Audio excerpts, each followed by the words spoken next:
अब तक हमने यूनिट 5 बैलेंस ऑफ पेमेंट की lesson number 11 foreign exchange rate system के अंतर्गत types of foreign exchange rate system के बारे में जाना, इसके फीचर्स, क्यों डिमांड होती है फॉरेन एक्सचेंज की और सप्लाई कैसे होती है, इसके बारे में हमने जाना। आज हम जानेंगे कि करेंसी एप्रिसिएशन क्या है और करेंसी डेप्रिसिएशन क्या है। Actually currency appreciation, currency depreciation, इसका सीधा संबंध फिक्स्ड एक्सचेंज रेट सिस्टम और फ्लेक्सिबल एक्सचेंज रेट सिस्टम से होता है। क्लियर?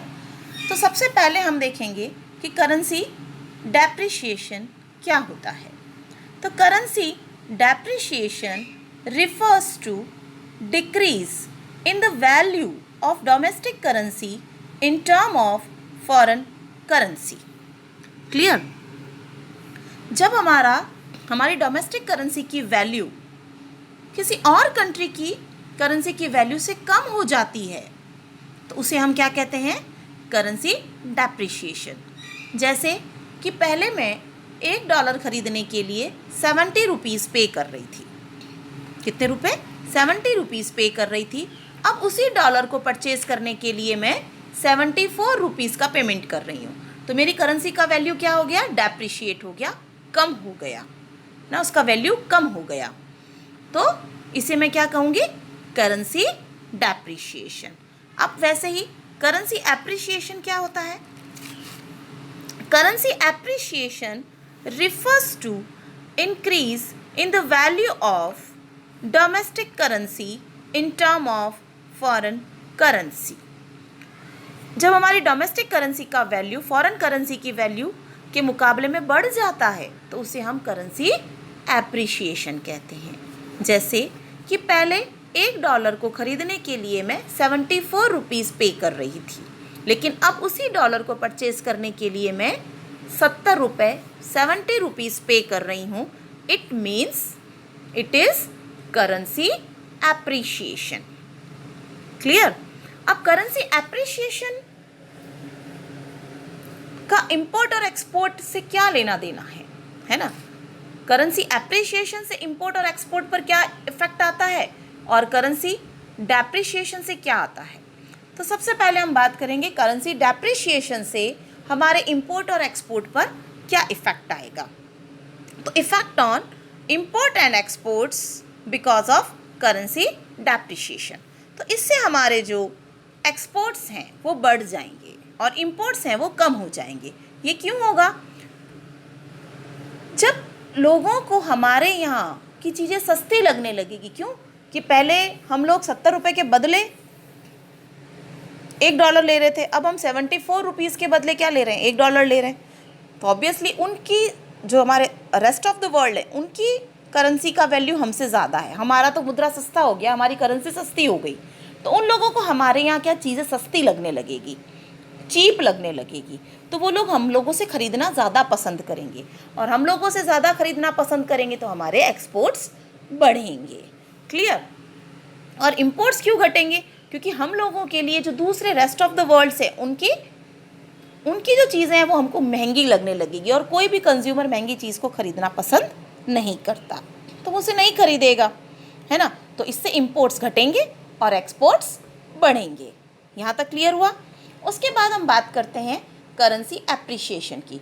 करेंसी एप्रिशिएशन जब होता है तो हमारे एक्सपोर्ट्स कम होते हैं और इंपोर्ट्स बढ़ते हैं, क्योंकि रेस्ट ऑफ द वर्ल्ड के मुकाबले हमारी करेंसी का वैल्यू अब बढ़ गया है, मतलब महंगी हो गई है, वो हायर हो गई है। तो लोगों को अब हमारी वस्तुएं, हमारी कमोडिटीज़ महंगी लगने लगेगी तो वो उसे ख़रीदना कम पसंद करेंगे।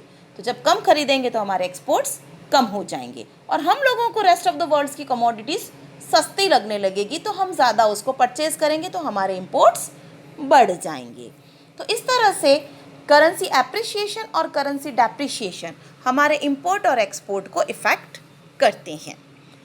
एक्चुअली करेंसी एप्रिशिएशन और करेंसी डेप्रिशिएशन दोनों ही फ्लेक्सिबल एक्सचेंज रेट सिस्टम का पार्ट होते हैं। दोनों ही चीज़ें मार्केट के फोर्स के कारण इन्फ्लुएंस्ड होती है। डेप्रिशिएशन भी और एप्रिशिएशन भी दोनों ही मार्केट के फोर्स से आती है। तो करेंसी एप्रिसिएशन और currency depreciation directly flexible exchange rate से रिलेट करते हैं। अब इसका जो सेकंड पार्ट है डिवैल्यूएशन और रीवैल्यूएशन, हम उस पर फोकस करेंगे। अब डिवैल्यूएशन क्या होता है? ये गवर्नमेंट के फोर्स से होता है। गवर्नमेंट अपनी करेंसी का वैल्यू कम कर देती है फॉरेन करेंसी की तुलना में, कंपैरिजन में। तो ये किसका पार्ट हो गया? फिक्स्ड एक्सचेंज रेट सिस्टम का पार्ट हो गया। मतलब डिवैल्यूएशन और रीवैल्यूएशन किससे डायरेक्ट लिंक कर रहा है? फिक्स्ड एक्सचेंज रेट से। और डेप्रिसिएशन और एप्रिसिएशन किससे रिलेट कर रहा है? फ्लेक्सिबल एक्सचेंज रेट से। क्लियर? तो जो डिवैल्यूएशन है वो गवर्नमेंट के द्वारा किया जाता है। Government rest of the worlds या किसी फॉरेन करेंसी की तुलना में कंपैरिजन में अपनी करेंसी का वैल्यू कम कर देती है, उसे हम कहते हैं डिवैल्यूएशन। और रीवैल्यूएशन जब गवर्नमेंट अपनी करेंसी का मतलब डोमेस्टिक करेंसी का फॉरेन करेंसी की कंपैरिजन में वैल्यू बढ़ा देती है, तो उसे हम कहते हैं रीवैल्यूएशन। ऐसा गवर्नमेंट अपने एक्सपोर्ट और इंपोर्ट्स दोनों को कंट्रोल करने के लिए ये टूल अप्लाई करती है। अब जैसी कंडीशन होती है, जैसी इकोनॉमी की कंडीशन होती है, वैसे ही गवर्नमेंट के डिसीजंस भी आते हैं। तो इस तरह से आज हमने currency appreciation, currency depreciation, currency devaluation, currency revaluation के बारे में जाना। अब हम बात करते हैं डिवैल्यूएशन और डेप्रिसिएशन दोनों ही अलग अलग है, क्योंकि डिवैल्यूएशन जो है वो गवर्नमेंट के फोर्स से होता है, गवर्नमेंट करती है, और डेप्रिसिएशन जो होता है वो मार्केट के डिमांड और सप्लाई के फोर्स से होते हैं। ये सबसे बड़ा डिफरेंस इसके अंतर्गत होता है कि ये मार्केट के फोर्स से होता है डेप्रिसिएशन, और डिवैल्यूएशन जो होता है गवर्नमेंट जो सरकार है वो करती है, हमारी आरबीआई के द्वारा किया जाता है। वैसे ही रीवैल्यूएशन और एप्रिसिएशन, रीवैल्यूएशन जो है वो गवर्नमेंट करती है और एप्रिसिएशन मार्केट के डिमांड और सप्लाई के फोर्स से कंप्लीट होता है। तो इस तरह से ये टॉपिक हमारा फिनिश्ड हो गया। हमारा कल का जो टॉपिक रहेगा वो है फॉरेन एक्सचेंज मार्केट, उसके फंक्शंस और उसके टाइप्स। Thank you everyone.